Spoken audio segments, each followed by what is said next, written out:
সাজিরহাটের স্বনামধন্য সামাজিক সংগঠন জয় মা মনসা ভাই ভাই সংঘের উদ্যোগে শ্রী শ্রী লোকনাথ ব্রহ্মচারীর জন্মোৎসব উপলক্ষে তীর্থযাত্রীদের মহাপ্রসাদ বিতরণ করা হলো। স্থানীয় সাজিরহাট মোড়ে উক্ত অনুষ্ঠানটি অনুষ্ঠিত হয়। হাজারে হাজারে তীর্থযাত্রী এদিন প্রসাদ গ্রহণ করেন। তীর্থযাত্রীদের আনন্দ দেওয়ার জন্য বাউল উৎসবেরও আয়োজন করা হয় জয় মা মনসা ভাই ভাই সংঘের পক্ষ থেকে। সমগ্র অনুষ্ঠানটির ব্যবস্থাপনায় ছিলেন শেখ রাজা। এই অনুষ্ঠানে সমস্ত ধর্মাবলম্বী ও সমস্ত সম্প্রদায়ের মানুষ একত্রিত হয়ে তীর্থযাত্রীদের সেবায় নিয়োজিত হতে লক্ষ্য করা যায়। এ যেন এক সম্প্রীতির বার্তা বহন করে চলেছে জয় মা মনসা ভাই ভাই সংঘ।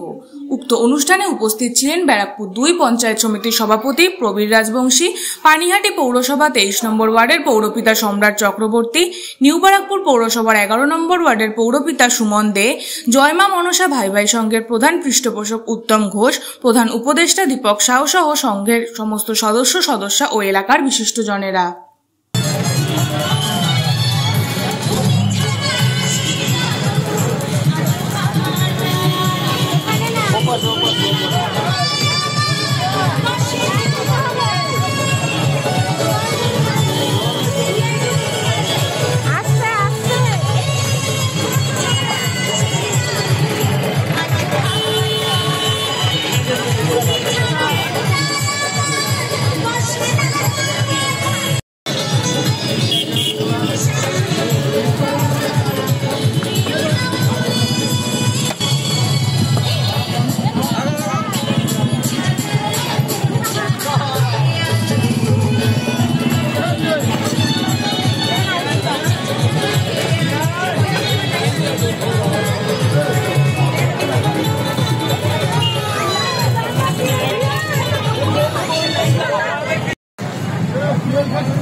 ভক্তবৃন্দের কাছে আমাদের জয় মা মনসা এবং ভাই ভাই সংঘের পক্ষ থেকে বিনম্র আবেদন, আপনারা সকল ক্ষুদ্র প্রসাদ গ্রহণ করবেন। আমরা কিছুক্ষণের মধ্যে শুরু করব আজকে এই অস্থায়ী মঞ্চ থেকে মনোজ্ঞ বাউল ও লোকসঙ্গীত অনুষ্ঠান। সঙ্গীত পরিবেশন করবেন নয়ন খোকরা, শিল্পী থাকবেন বেতার ও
বেতন দেওয়া তারপরে তুমি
দিকে চলছে শুধু ভক্তবৃন্দের পদধূলিতে পবিত্র এবং ভক্তবৃন্দের আশীর্বাদে ওইখান থেকে সহযোগিতা এই অনুষ্ঠান।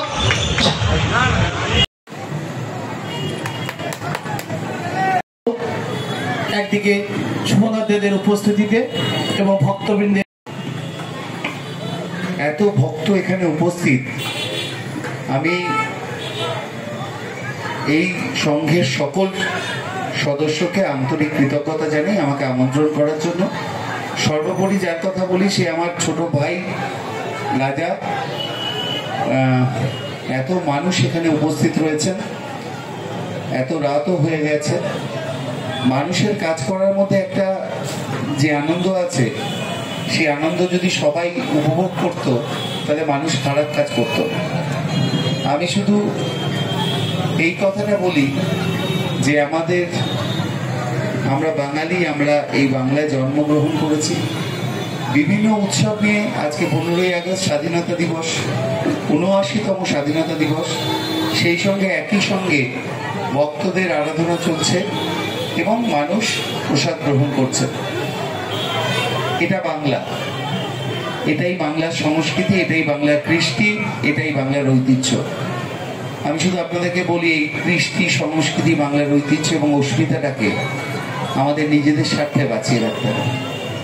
যারা এসে আমাদের নিজেদের মধ্যে ভেদাভেদ তৈরি করতে চাইছে তাদের কাছে পরিষ্কারভাবে বলতে হবে, এই বাংলায় আমরা জন্মগ্রহণ করেছি, আমরা বাঙালি, আমরা বাংলা ভাষাকে ভালোবাসি, আমরা আমাদের বাংলাকে ভালোবাসি এবং আমরা সকলে মিলে এই নতুন বাংলা করব।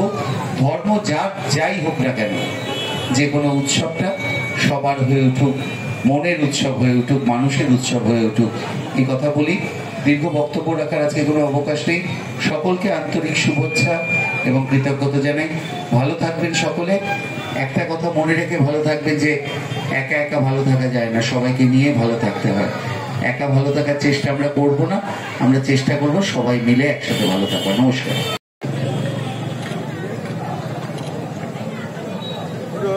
আবার আপনার মধ্যে সঙ্গীতের ডালি নিয়ে হাজির হচ্ছেন বাউল সঙ্গীত শিল্পী, বেতার দর্শন খ্যাতের শিল্পী নয়ন সরকার।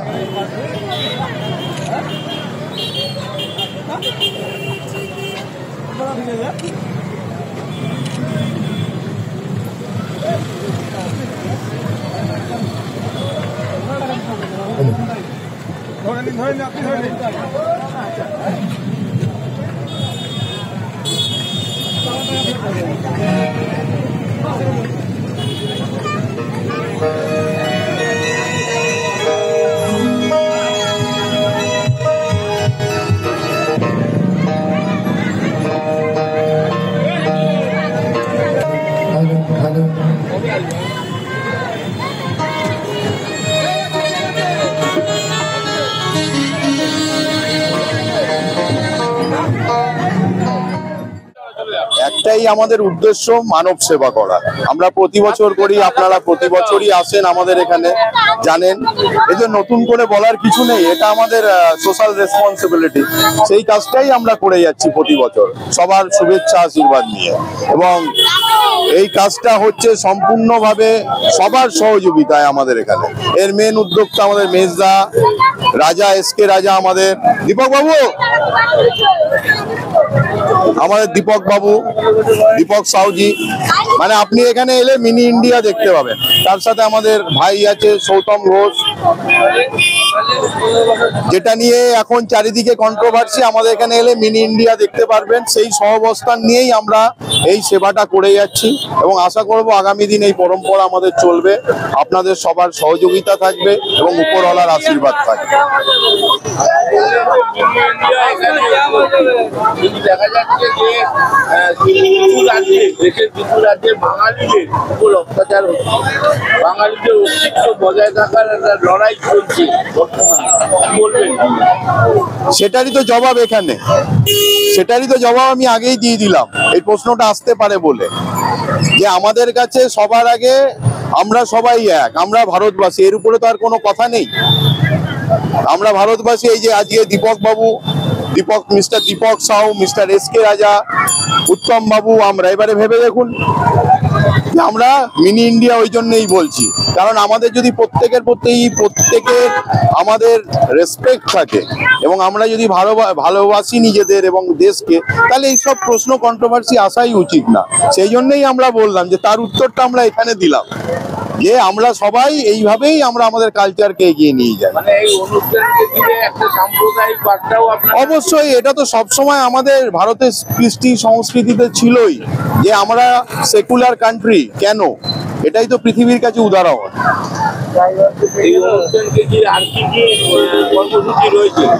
আজকে তো এই যে আপনি দেখতে পাচ্ছেন এখানে জনসেবা চলছে, প্লাস যাত্রীদের জন্য যেটা করার আমরা চেষ্টা করছি, ক্ষুদ্র প্রয়াস।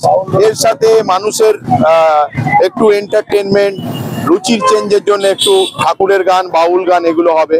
কালকেও একটি সাংস্কৃতিক অনুষ্ঠান আছে এবং কালকেও প্রসাদ বিতরণী আছে আমাদের। আমার নাম মৃণাল বোস। স্বাধীনতার ৭৯তম বছর, স্বাধীনতার ৭৮ বছর পরে কেউ আমাদেরকে প্রশ্ন করছে যে তুমি হিন্দু, তুমি রামায়ণ পড়ো, নইলে তোমাকে এই দেশ থেকে চলে যেতে হবে। এই বাংলাটা কারুর বাবার নয়। এই বাংলায় সম্প্রীতি ছিল, সম্প্রীতি আছে, সম্প্রীতি থাকবে। আমাদেরকে যিনি হিন্দু ধর্ম শিখিয়েছেন তার নাম নরেন্দ্র মোদী নয়, নরেন্দ্রনাথ দত্ত, যিনি একজন মুসলমান বালিকাকে মা দুর্গা সাজিয়ে কুমারী পুজো করেছিলেন। কাজেই বাংলায় এই সম্প্রীতি থাকবে, বাংলায় এই সম্প্রীতি গঠন হবে। আমি সকলকে বলি, যারা এই ধর্মের ভেদাভেদের রাজনীতি করছে, শুধু তাদেরকে তাড়িয়ে দিন। দেখুন, গণতন্ত্র থাকবে, মানুষ বাঁচবে এবং আমাদের যে একটা ব্যবস্থাপনা রাজ্যের মধ্যে হিন্দু, মুসলমান, খ্রিস্টান, শিখ, সেই ব্যবস্থাপনায় থাকবে। আজকে যারা নতুন করে বলছে বাংলা কোনো ভাষা নয়, আমরাও মনে করি অমিত মালপোয়া বলে আমাদের ভারতবর্ষে কেউ নেই। রাজ্যের মুখ্যমন্ত্রী বারবার বলে ধর্ম যার যার উৎসব সবার, তারই নিদর্শন আজকে এখানে। আর কি বড় উদাহরণ দেখবো? এখানে দীপকদা থেকে রাজা দাঁড়িয়ে যদি লোকনাথ বাবার উৎসব এইভাবে জন্মাষ্টমীর উৎসব পালন করতে পারে, বাংলায় এর থেকে বড় সম্প্রীতির বার্তা কি দেওয়া যায়? এটাই বাংলা, এটাই মমতা বন্দ্যোপাধ্যায়ের বাংলা, এটাই সম্প্রীতির বাংলা। এই বাংলার ঐতিহ্যই থাকবে। বাইরের থেকে বহিরাগতরা এসে এই সম্প্রীতি নষ্ট করতে পারবে না। আমরা বাংলাতে বাংলা ভাষাকে নিয়ে, বাংলার অস্মিতাকে নিয়ে সকল ধর্ম একসাথে থেকে মাথা উঁচু করে বাঁচবো।